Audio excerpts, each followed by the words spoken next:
If you like this video, please subscribe, like, and go to training.mammothinteractive.com where we have tons of more videos just like this. Coming up next in our project, we're going to work with prefabs. So before we do go back to our game, let's discuss what is a Unity prefab. Prefabs are a special type of component that allow a fully configured game object to be saved in your project for reuse. Assets can then be shared between scenes or even other projects without having to be built again. So you can reuse game objects. And you can save all the properties and components of that game object in a prefab. This is useful for objects that might be used many times, like level platforms, or enemies, or food, collectible items, and more. There are linked copies of the asset that exist in your project window. Any change that you make to the original prefab will be applied to all the prefab instances. So the prefab is like a blueprint, and you can create objects from that blueprint. With a prefab, it's easy to change your art or fix errors, change size, position to multiple objects at once. Otherwise, you'd have to manually change every object yourself, and this would be a lot more tedious. Unity's prefab system allows you to create and store a game object with all of its components, properties, and children as a reusable asset. And the prefab asset acts as a template that you can use to create new objects called prefab instances in your scene. This is commonly used if you want to reuse a game object like a non-player character, a prop, a piece of scenery like a tree, and you're going to place that object in multiple locations and duplicate it. Well, in that case, you should convert it to a prefab. This is much better than just copying and pasting a game object, because with the prefab system, you can keep all copies in sync automatically. If I decide I want my trees to be slightly bigger, I can just edit the prefab instead of having to edit every single tree. Like any other asset in Unity, prefabs can be edited, and you can also edit the prefab instances individually if you do want to have unique objects.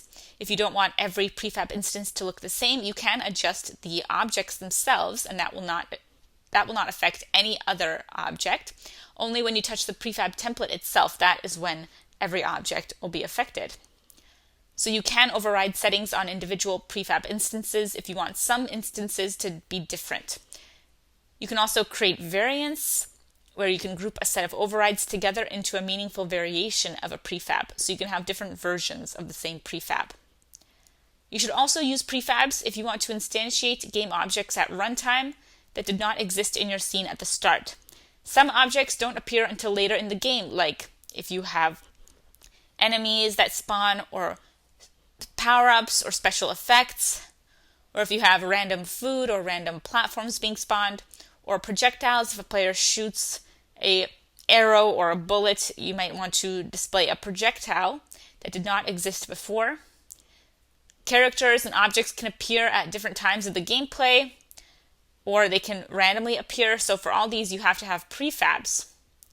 Commonly used as prefabs are environmental assets like trees and stones that you fill the level with, non-player characters as well, like robots or characters that guide you through the game. They may appear multiple times throughout the game. They may be very similar to one another if they're bots or enemies, so you'll commonly turn these into a prefab. Projectiles are commonly made into prefabs because every time a bullet is shot from a gun, you have to instantiate a new bullet prefab, or every time you throw a stone or shoot an arrow, all of these you have to instantiate a new prefab each time. Also commonly used as a prefab is the main character, because the player prefab has to be placed at a starting point for each level or each scene of the game. So many objects are transformed into prefabs. We're going to see prefabs coming up in our project, where we are going to use a prefab as a reusable object so we can quickly create objects and instantiate them with visual scripting. So don't miss the next lecture where we will continue our game.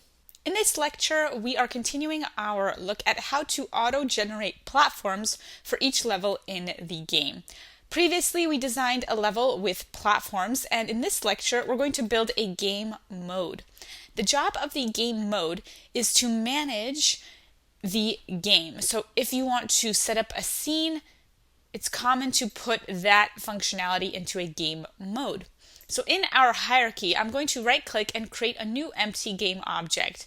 This is an object that does not appear in the world, but if we want a script to work, it has to be attached to some game object. So that's why we use an empty game object, which I will call game mode. We're going to add a component to the game mode. The component will be a script machine. Here we're going to set the source to graph, and we're going to create a new graph for the game mode. We will call the graph game mode. Then we can click Edit Graph to open the script graph editor. In here, let's start setting up our level. I'm going to remove the onUpdate event and stick with the onStart event for now, which is going to run when the game or the scene begins. So whenever the scene is loaded, this event will run. We want to build a loop so that we can generate 3 platforms in random locations on loop, on repeat. So I'm going to drag off a pin and I'm going to look for a loop. There are different types of loops. We're going to be using the most common type, the for loop. The for loop takes in 3 data pins. We have first, last, and step. These refer to the indices. So the first index is 0. This is the starting point for the loop. The last index we are going to set to 3. This way we're going to create 3 different level platforms. Next up we have the step, which means we're going to step through 1 index with each loop from 0 to 1 to 2 to 3. We have 3 output pins, an exit, a body, and an index. The exit is going to execute when the loop is done. The body is going to execute with each loop iteration. The index is a way that you can access what index you're currently at in the body. Are you at 0? Are you at 1 or 2? All right, so what do we want to do at each loop iteration? Well, we want to create a new level platform. So I'm going to drag off a node pin from the body pin, and I'm going to search for instantiate, which means to create an instance of. We want to create an instance of the level platform. And for this, we're going to set its position. So we want one that has the game object original as well as the position. And it looks like we have to include rotation as well, so we can just select instantiate from an original with a position and a rotation. So what is our original game object? Well, our original is going to be our level platform. But if you search for your level platform, you'll notice it doesn't appear in your assets. That's because if you want to use the level platform as your original game object, you have to make it into a prefab. That way, it's a reusable object. So we don't want to select the scene. We want to turn our level platform into a reusable object. So how do we do that? Well, I'm going to close my script graph for now and go back to my scene. Here I have my 3 level platforms, 0, 1, and 2. Instead of creating 3 separate game objects, I'm going to create a reusable game object. So I'm going to select the first level platform and open up my project folder. Here, I'm going to just drag the object from the hierarchy into the project folder. Then you can let go, and this will automatically transform the level platform from just a game object into a prefab asset.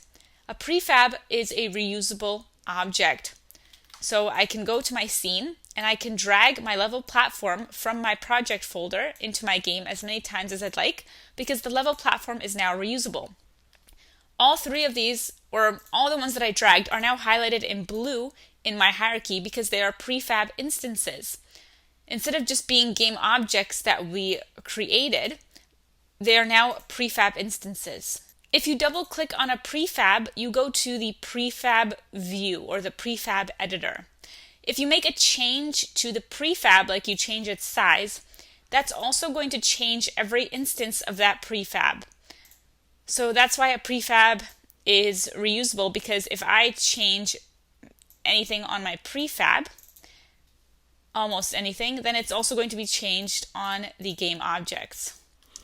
So as you can see, there's benefits of using a prefab. And if we want to instantiate an object via our visual script, we have to do so via a prefab. So now the level platform is a prefab, which means I can go back to my game mode and edit the graph, and I can now select my original.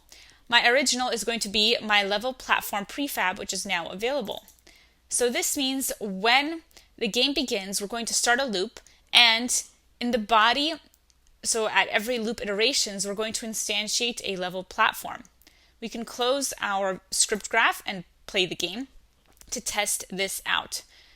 Currently, we haven't set a position or a rotation, so we'll actually get 2 error messages in our console.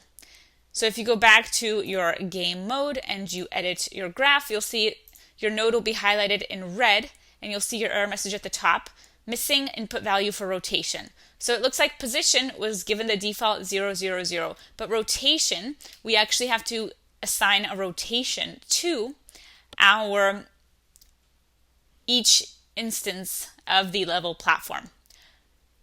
So what do we set for the rotation?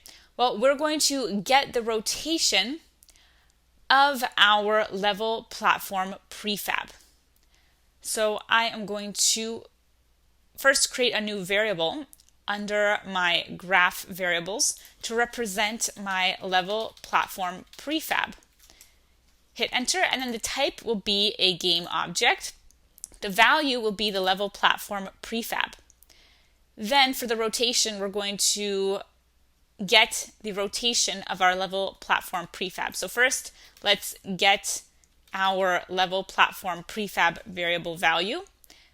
Then we can get its rotation. So I can call get rotation on that level platform prefab, and I can pass that to the rotation of my instantiated game object. So if we create a variable, that way we can reference the prefab, and then we can get the prefab values like position, rotation, and more. So now if we replay our game, our error messages will be gone because now we fixed that problem. So do we see our levels being created? Well, if you pause the game, you can then go into your sample scene in the hierarchy, and you can check if you have your level platforms being created. And we do. We have these 3 level platforms being created. They're all created at the same position, 0, 0, 0, but you can drag them around and you can see that yes, they do indeed exist. So we were able to instantiate 3 level objects, and we can replay the game. If we're in scene view, we can see exactly where the level platforms are created. And every time the scene restarts, those platforms are recreated. It's easier to see them in scene view because the game view is focused on the main camera. But in scene view, we can look around and see whatever we'd like. So this verifies that we've been able to generate our level platforms, but how do we randomize their positions so that way they're created at slightly different positions up to the target? Well, that is what we will work on coming up next, so join me in the next lecture. If you liked this video, then go to training.mammothinteractive.com. We have tons more content on blockchain, web development, machine learning, and much more. We also have a membership for just $19 a month where you can get access to our 372 course bundle and counting.